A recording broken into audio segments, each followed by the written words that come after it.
May the 10th be with you. We can do it right. For the fans. Let me check with Tony. এত কম সময় এতগুলো গান পারবে? আচ্ছা আমি এখনই তাকে স্টার্ট করছি। ওকে, দেখা হচ্ছে শীঘ্রই। 1998 সালে তিন বন্ধু জন কবির, জাহান ও টনির হাত ধরে যাত্রা শুরু হয় ব্ল্যাক ব্যান্ডের। পরবর্তীতে যোগ দেন মিরাজ ও তাহসান। ব্যান্ডটির প্রথম অ্যালবাম বাজারে আসে 2002 সালে, নাম আমার পৃথিবী। অ্যালবামের গানগুলো ব্যাপক সাড়া ফেলে দেশের তরুণ শ্রোতাদের মাঝে। এই সাফল্যের ধারাবাহিকতায় পরের বছর প্রকাশিত হয় উৎসবের পর। এ অ্যালবাম ব্ল্যাককে নিয়ে আসে জনপ্রিয়তার শীর্ষে।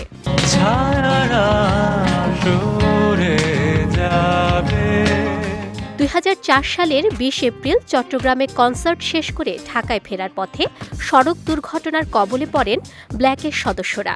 মারা যান ব্যান্ডের সাউন্ড ইঞ্জিনিয়ার ইমরান আহমেদ চৌধুরী মবিন। এ দুর্ঘটনা ব্যাপক প্রভাব ফেলে ব্ল্যাকে। ধীরে ধীরে স্তিমিত হয়ে পড়ে ব্যান্ডের কার্যক্রম। ওই বছরই ব্যান্ড ছাড়েন তাহসান, আর জন কবির ব্ল্যাক থেকে বেরিয়ে আসেন 2011 সালে।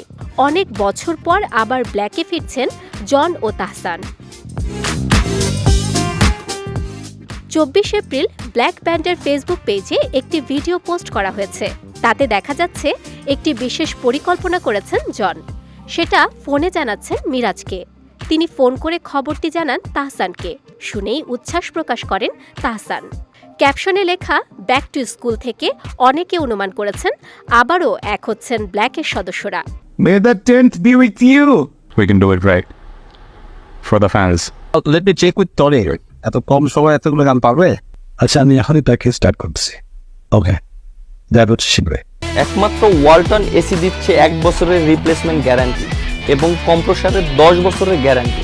জানা গেছে আগামী 10 মে ঢাকায় রক অ্যান্ড রিদম 4.0 কনসার্ট আয়োজন করেছে অ্যাডভেঞ্চার কমিউনিকেশন। এ কনসার্টেই দেখা যাবে ব্ল্যাকের পুরনো লাইন আপ। কনসার্টটির জন্যই মূলত এক হচ্ছেন ব্ল্যাকের সাবেক ও বর্তমান সদস্যরা, তাই এটিকে বলা হচ্ছে ব্ল্যাকের রিইউনিয়ন।